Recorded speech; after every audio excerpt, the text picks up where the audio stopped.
Bonjour, je m'appelle Ralph Blindauer, j'ai été l'avocat des salariés du McDo de Saint-Barthélemy à Marseille dans leur lutte exemplaire contre la direction de McDo qui a duré 2 années.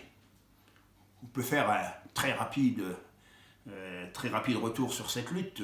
En fait, c'est la lutte d'une poignée de salariés d'un McDo France contre son externalisation, parce que McDo France voulait sortir ce restaurant de son périmètre pour les punir d'avoir bâti un modèle social qui est un modèle social totalement à rebours de McDo France, avec des primes d'ancienneté, avec des salariés qui ont de l'ancienneté, avec des salariés dont on respectait la dignité parce qu'ils avaient établi un véritable rapport de force. Il fallait les sortir de là. Les manœuvres, je ne veux pas rentrer dans le détail de ces manœuvres, mais elles ont été absolument ignobles. Il fallait à tout prix se débarrasser du délégué syndical. On a essayé de l'acheter, on a essayé de le corrompre, on l'a menacé de mort. Il y a même eu une tentative d'assassinat sur la personne de Kamel.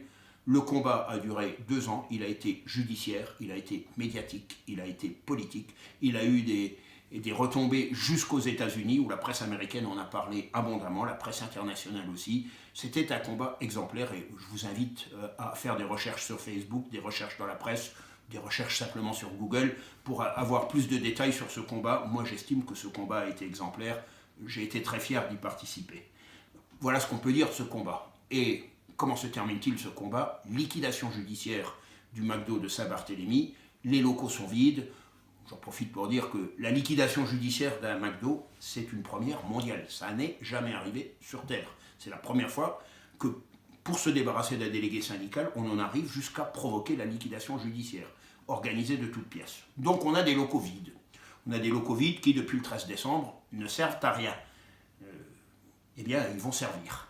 Ces locaux vont servir dans le cadre du Covid-19.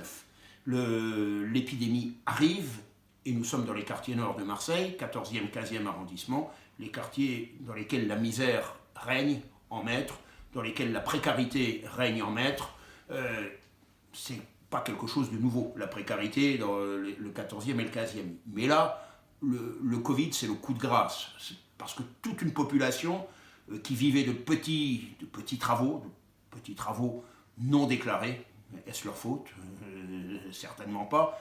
Se retrouve plongée dans une misère totale, dénuement total, plus aucun revenu.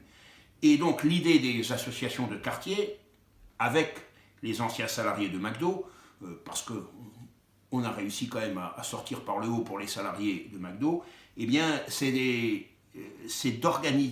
d'utiliser ce restaurant pour distribuer de l'aide alimentaire et pour faire du dépistage massif du Covid-19. On a une surface, on a des locaux de stockage, on a des chambres froides, on a une piste de drive, on a des parkings, on a tout ce qu'il faut. Et donc l'idée, parce qu'on ne veut pas faire les choses sauvagement, la préfecture soutient cette initiative. L'idée, c'est de demander l'autorisation à McDo d'utiliser ces locaux. Et on a pensé naïvement que le conflit est terminé, les salariés ont signé des transactions avec McDo, les esprits commencent à s'apaiser, on s'est dit McDo va saisir cette occasion unique de tourner une page et de revenir vers des relations normales avec ce quartier qui a massivement soutenu la liste des salariés.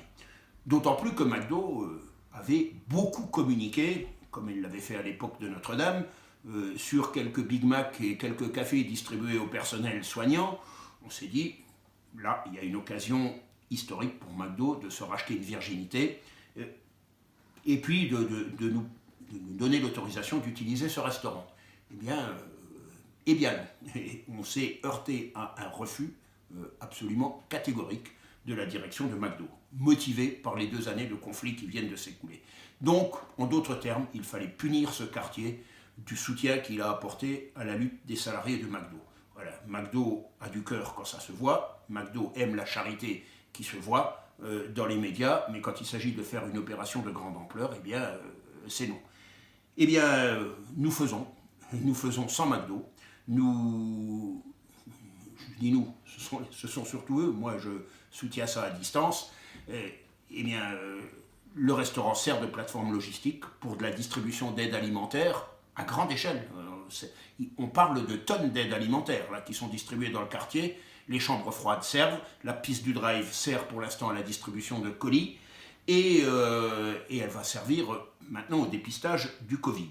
Voilà, donc, et ceci, on le fait sans McDo, et bien pire, on le fait contre McDo. Que penser de l'attitude de la direction? Écoutez, je crois que elle découle de ce que mon opinion découle de ce que je viens de vous raconter. Je dis, ce sont des hypocrites. Voilà, ce sont des hypocrites. Et moi, j'ai lancé un appel au boycott de McDo en disant plus un centime pour ces hypocrites. D'un côté, on aime la charité qui se voit, tâtée de bons sentiments, dégoulinante de bons sentiments, et de l'autre côté, quand on a l'occasion vraiment de participer à une opération de grande ampleur, d'aide sociale, d'aide de première urgence pour des populations qui en ont vraiment besoin, eh bien c'est non.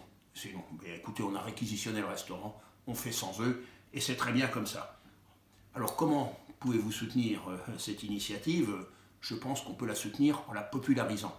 Déjà, ceux qui savent bien se servir d'Internet, de Facebook, de ces outils-là, populariser au maximum cette initiative.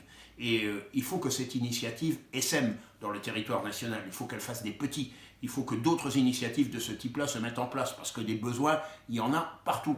Des cités, des 14e et 15e arrondissements de Marseille, il y en a partout en France.